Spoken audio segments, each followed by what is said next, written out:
Saturday ആയിട്ട് ഇന്ന് evening ഒരു ഔട്ടിങ്ങിന് പോയ വിശേഷം പറഞ്ഞാലോ? അഷ്ടമുടി കായലിലൂടെ ചെറിയൊരു ബോട്ടിംഗ്. കൂട്ടുകാരുണ്ടെങ്കിൽ പിന്നെ പറയേണ്ട കാര്യമില്ലല്ലോ. കളിയും ചിരിയുമായി ഒരു യാത്ര. കായലിന് കുറുകെ കടന്ന് പെരുമൺ കടവിലെത്തി. അവിടുന്ന് പിന്നെ തിരിച്ചൊരു യാത്ര. ഇനി കുറച്ചു നേരം കായലിലൂടെ അഡ്വഞ്ചറസ് ആയാലോ? മരം ചതിക്കില്ലെന്നുറപ്പിൽ ഞങ്ങൾ എല്ലാവരും മരത്തിൽ അങ്ങോട്ടും ഇങ്ങോട്ടും ചാടി ചാടി കളിച്ചു.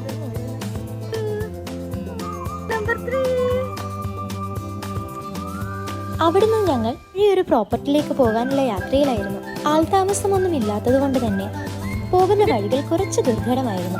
അങ്ങനെ ഞങ്ങൾ ലക്ഷ്യത്തിലേക്ക് എത്തിച്ചേർന്നു. ഞങ്ങളുടെ കൂടെ ഉണ്ടായിരുന്ന വിഷ്ണു ചേട്ടൻ ഈ പ്രോപ്പർട്ടിയെ പറ്റി കുറേ കാര്യങ്ങൾ ഞങ്ങളോട് പറഞ്ഞു തന്നു. നല്ല പുളിയും മധുരവും ചവപ്പുമുള്ള കുറേയധികം ഫ്രൂട്ട്സ് ഉണ്ടായിരുന്നു അവിടെ. ചെറിയൊരു സൺസെറ്റൊക്കെ കണ്ട് ഇനി അടുത്ത അഡ്വഞ്ചറിലേക്ക്. കൂട്ടത്തിലെ വവ്വാലിനെ ഇനി ആരും കണ്ടില്ലെന്ന് പറയരുത്. ഇതാണ് ഞങ്ങളുടെ കൂട്ടത്തിലെ വവ്വാല്. അതിലൊന്ന് ചാടിയാൽ അപ്പുറത്ത് എത്താൻ